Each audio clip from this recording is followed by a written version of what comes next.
కుటుంబి అంటే ఎవరు? ప్రపంచ దేశాలకు మన దేశ వారసత్వ సంపదగా కుటుంబం అనే భావన ఉంది కదా. నేటి ఈ కాలంలో అది కుంటుపడడానికి కారణం ఏంటి?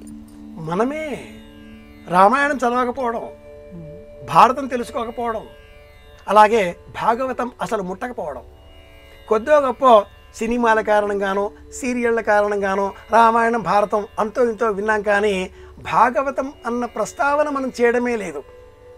ప్రపంచవ్యాప్తంగా ఉన్న 198 దేశాలలో ఎక్కడికి పోయినా కూడా భారతదేశం కుటుంబానికి ప్రతీక.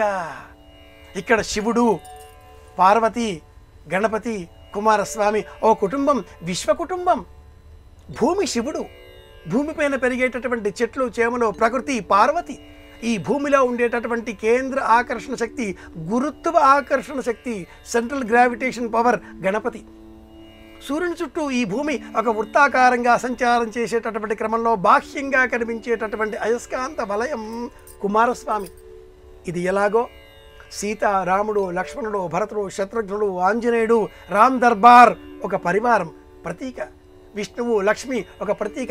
ఇలా ప్రపంచానికి కుటుంబం అన్న జీవిత విధానాన్ని ఒక ఆదర్శంగా ప్రతీకాత్మకంగా సనాతన భారతీయం అందించింది.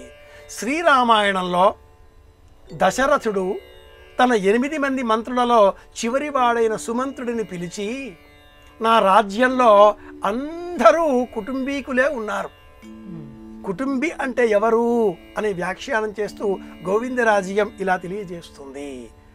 మాతా పిత స్నుషౌ అంటే కోడళ్ళు, పుత్రౌ మాతాపిత స్నుషే పుత్రౌ, స్నుషే పుత్రౌ, పుత్రి పత్ని అతిథి స్వయం, తల్లి, తండ్రి, 2 కోడళ్ళు, 2 కొడుకులు, కుమార్తె, అల్లుడు, భార్య, అతిథి, ఇలా 10 మంది ఉంటే అతడు కుటుంబీ అని ఆర్షధర్మం తెలియజేస్తుంది.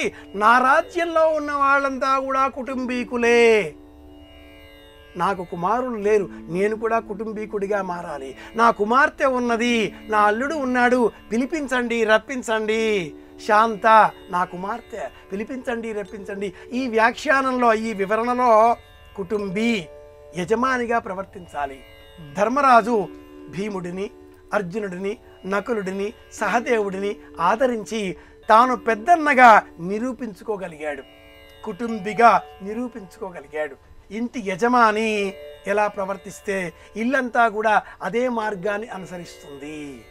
యజమాని ధర్మాన్ని అనుసరించాలి, ధర్మాచరణ చేయాలి, ధర్మమే జీవనంగా బ్రతకాలి అనేటటువంటి సంప్రదాయానికి ప్రతీకాత్మకంగా సనాతన భారతీయం ఇంతటి విలువలతో కూడుకున్న సందేశాన్ని మనకు అందించింది.